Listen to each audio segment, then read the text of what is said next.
இந்த உலகம் 4 அடிப்படை பொருள்களை நோக்கி இயங்குகிறது. 1, உலகம் எப்படி உற்பத்தியானது. 2, மனம் பற்றிய சிந்தனை.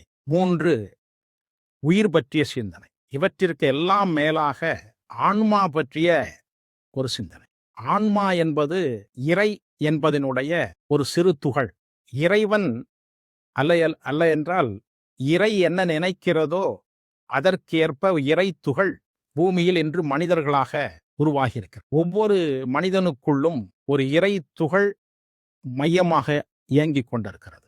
அந்த இறை துகளை தான் நாம் ஆன்மா என்று சொல்கிறோம். இந்த ஆன்மீகம் என்ற ஒரு சொல் தமிழில் உள்ளது.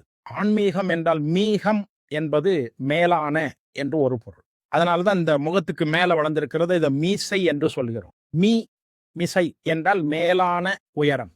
ஆன்மா என்பதை ஆன்மாவை மேல் நிலைக்கு உயர்த்துவது ஆன்மீகமாகும். அந்த மேல்நிலை என்பது என்ன என்றால் நாம் எந்த மூலத்திலிருந்து வந்தோமோ அந்த மூலத்தின் தன்மையை இந்த உடலுக்குள் இருக்கக்கூடிய ஆன்ம துகள் அடைகின்ற ஒரு முயற்சியை தான் ஆன்மீகம் என்ற ஒரு சொல்லும் அந்த சொல்லுக்கு ஏற்ப செய்யக்கூடிய பயிற்சியும் உண்டாக்குகிறது.